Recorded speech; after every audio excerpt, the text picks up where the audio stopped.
So, yan. So, kamusta po mga Streetwise? Ako po si Takeru Miyamoto at welcome po sa aking munting channel. So, mga kababayan ito. So, pahiya na naman po dito yung mga DDS dito po sa bagong development po ni Trump sa Pilipinas. So, ngayon, ito balita lang to kanina. Hindi, isang araw pa pala to. Sabi dito Philippines-US scheduling Marcos Jr. Trump meeting as soon as possible. Sabi po ito ng ating DFA chief sa Amerika. So ngayon, ano bang gusto ko sabihin dito mga kababayan? Una sa lahat, akala ko ba, tuwan-tuwa yung mga DDS ng mga panahon po na yun na nanalo si Trump. Di ba sabi nila, kawawa naman si Marcos Jr., kawawa naman si Bangag, o papalitan na si Biden, o si Trump na ngayon. Tuwan-tuwa yung mga putang ina, di ba? Pero mga kababayan, iba po yung nangyari. Iba po yung nangyari. Kung tayo po ay tinulungan po ni Biden nung siya yung presidente, mas matindi pala ang kayang i-offer ni Trump sa atin. Di ba? So sabi dito to scheduling ni-schedule na. Ay, alam niyo, bobo po talaga itong mga DDS Alam niyo na ito, maalala ko lang, no? Naalala niyo ba? Nung inauguration ni Trump, di ba nung inauguration ni Trump, pinagkalat po ng mga DDS na si Duterte po invited sa inauguration. Isipin niyo yan. Ganyan po sila kabobo. Kahit po na magkalat sila ng fake news, gagawin po nila para lang po i-promote yung matandang hukluban po na yan. Di ba? Kasi ito yung point Alam niyo nang hindi totoo. Alam na po ng mga DDS na hindi totoo na si Duterte po ay invited sa inauguration ni Trump. At eventually, malalaman din naman natin yon. Ang point dito, bakit ang lakas pa rin ng loob nila na sabihin yon, yung fake news na yon, kahit alam naman po nilang hindi totoo at mabubuking po silang hindi totoo. Ibig sabihin ng mga kababayan, bobo po talaga ang mga taga-suporta ni Digong. Ilang beses na kayong niloko ng mga influencer ni Digong, hindi pa rin po kayo natatauhan. Sabi pa ng mga DDS nun, kita nyo, si Tatay Digong invited, si Bangag hindi. Tapos eventually nalaman natin fake news pala.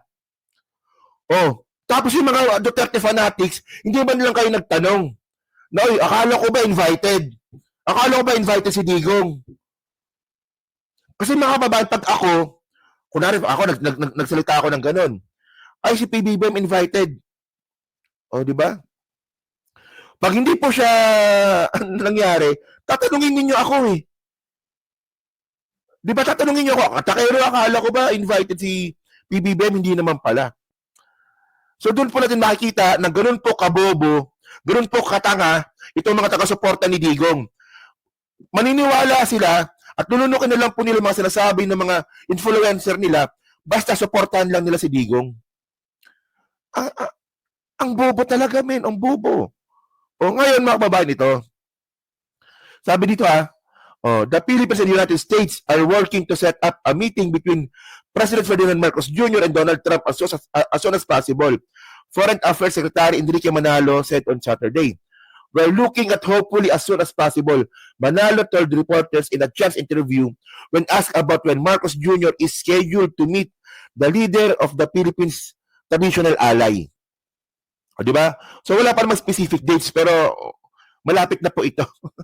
So malapit dito Manalo gave the statement days after his meeting with U.S. Secretary Marco Rubio on the sidelines of Munich Security Conference a week after a phone call between Philippine Defense Secretary Gilberto Teodoro and U.S. counterpart Patty Hegseth.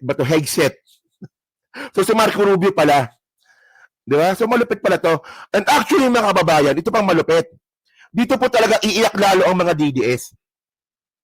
Alam naman po natin mga kababayan na yung USAID, di ba yung USAID, di ba hinold po yan ni Trump. Alam niyo yung USAID, ito po yung financial na tulong na binibigay po ng Amerika sa mga kaalyado niyang bansa.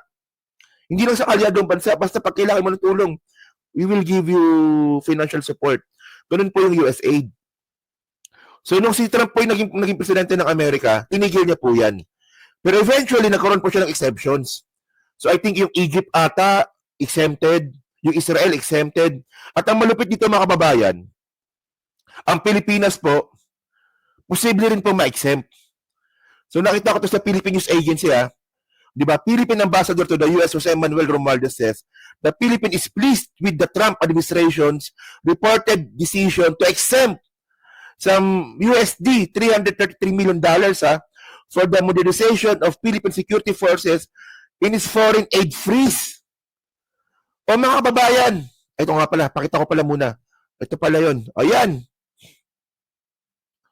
O di ba?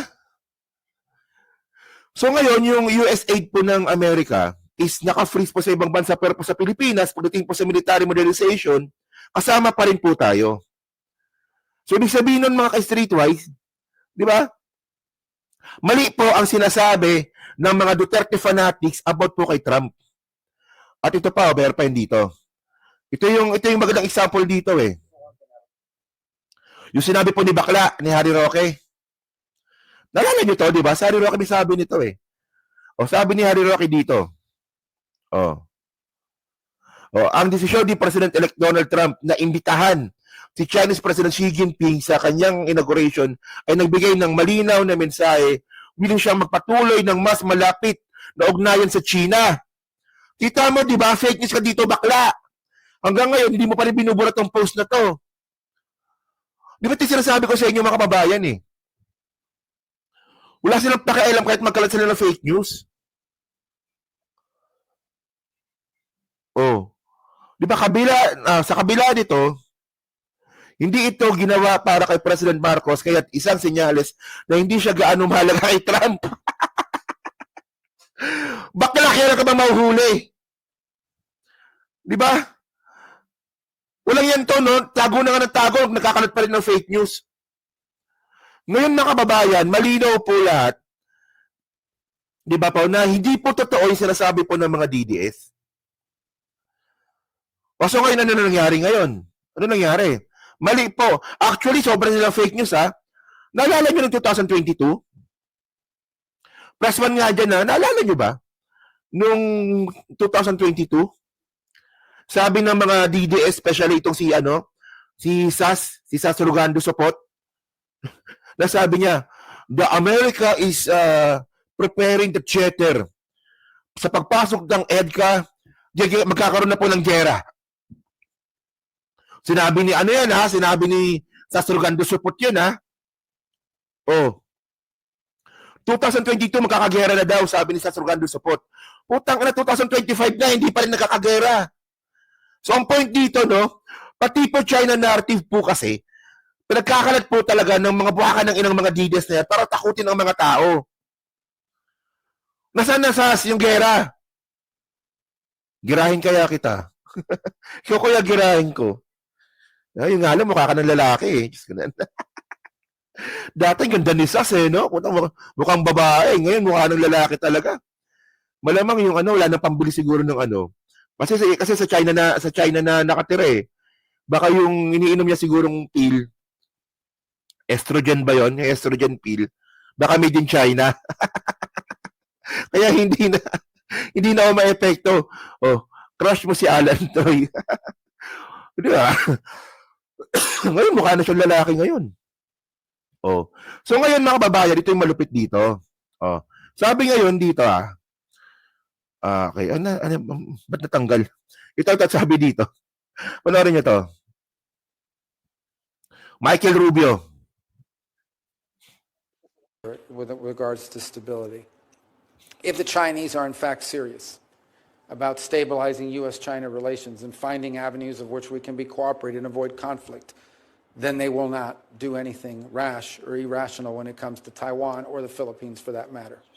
The actions they are taking now are deeply destabilizing. They are forcing us to take counteractions because we have commitments to the Philippines and we have commitments to Taiwan that we intend to keep. And so if they want to destabilize the relationship, or they want to help at least create some pathway for stabilization of our relationship with them, even as we remain engaged in global competition, and in some cases more adversarial than others, they really need to stop messing around with Taiwan and the Philippines. Because it's So ito kakaupo lang po ni Trump nito. Marco Rubio pala, Michael Rubio. Sabi ni Marco Rubio, mga kababayan, di ba? Dapat po, no, the China should stop messing around. Di ba? Especially nga po yung ginagawa nga po nila sa Pilipinas at sa Taiwan. So ito po regarding po ito sa West Philippine Sea. At ang malupit dito, mga kababayan, di ba? Ang malupit dito, mga kababayan, okay. May mga DDS pa pala dyan. Ito malupit.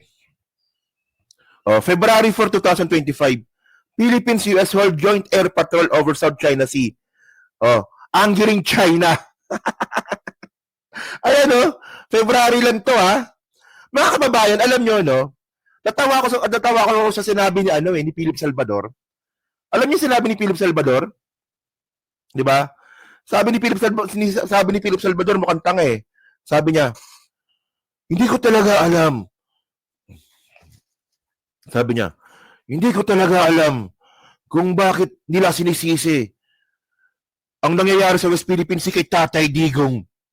Sino ba ang presidente ngayon? Sabi ni Philip Salvador. Bobo talaga to si Philip Salvador, no? Kaya po tayo tinatarantado ng China ngayon. Kasi nga po, naging tuta po tayo ng China nung panahon nga po ni Digong. Tatakbo-takbo kasi na doon, wala ka palang alam.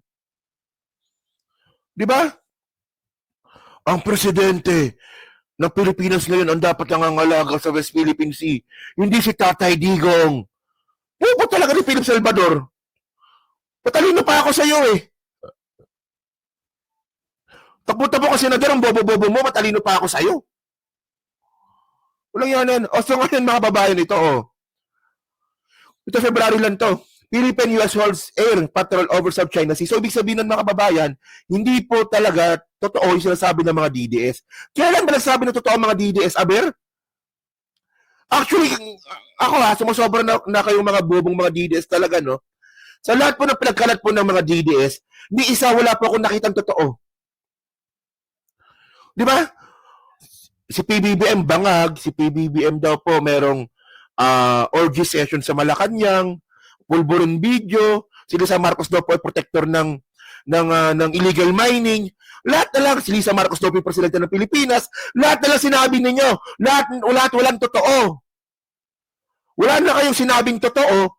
Tapos yung mga Duterte follower naman, naniniwala pa rin sa inyo. Ibig sabihin, tanga talaga kayo. Walang yan to mga to. Wala nang balitang tama sa mga DDS. Tapos itong mga bobong mga Duterte supporter, lulunukin nyo na lang itong mga to. Bobo talaga, no? Ito pa, Sabi pa ni Sas dati, magkakagyera. Nasaan yung gyera? Magkakagyera. Actually, no, ito yung malupit eh. 6 na taon tayong tinakot sa gyera-gyera na yan. Mula po nung si Duterte po naging presidente, 6 na taon po tayong tinakot na magkakagyera. Di ba? Ito pa isa, sabi pa dito. US condemned dangerous moves by Chinese Navy. Di ba? Ito nyo gago rin talaga itong China, no? Ito yung Bifar ata to, aeroplano ng Bifar ata ito. Nilapitan po siya ng ilang metro lang po ng China helicopter. So, at ang malupit pa dito mga babae dito pa, yung Typhoon launcher. Nung si Trump po naging presidente, hindi po inalis yung Typhoon launcher. So, ibig sabihin ng mga kababayan, di ba? Kung tayo po ay tinulungan ng Biden administration, mas lalo pong tumibay nung Trump administration. So, ang point ko dito, peke po ang pinapalabas po na balita ng mga Duterte bobo supporter. Yeah. Sino may birthday? Regine Kadama. Hello po, happy birthday po kay Regine Kadama. Yan So yan mga babayan. So kayo po, ano po masabi nyo nga po dito sa what they call this, dito po sa at paparating po na meeting ni PBBM at saka ni Trump. So sa inyo ba, sa tingin nyo, ano ba yung pagmimitingan nila? So ito ba ay tungkol sa West Philippine Sea? Nasabi ni Marcoleta na hindi daw po totoo yung may West Philippine Sea. Tungkol ba ito sa US aid? About sa military? O about ba ito sa economy? Yan, so pa-comment na po sa baba. Binabasa ko pong lahat yan. And then dyan din po sa Team Replay, syempre, pa-like, pa-subscribe. At kung hindi naman kalabisan, pa-share na rin po ng video po na to. So thank you mga kababayan, and then next topic po tayo, no?